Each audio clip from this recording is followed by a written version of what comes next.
இவரை பார்த்து எல்லாரும் கிண்டல் பண்ணி சிரிச்சாங்க. மைக்கேல் பரி ஹெட்ஜ் ஃபண்ட் மேனேஜராக இருந்தார்.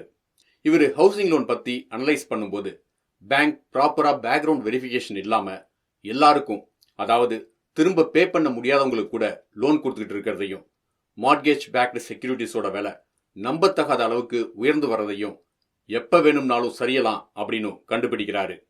கொஞ்ச நாளில் அவர் சொன்ன சரிவு ஏற்பட்டது. குளோபல் மார்க்கெட்ஸ் கிட்டத்தட்ட 50% சரிஞ்சுது.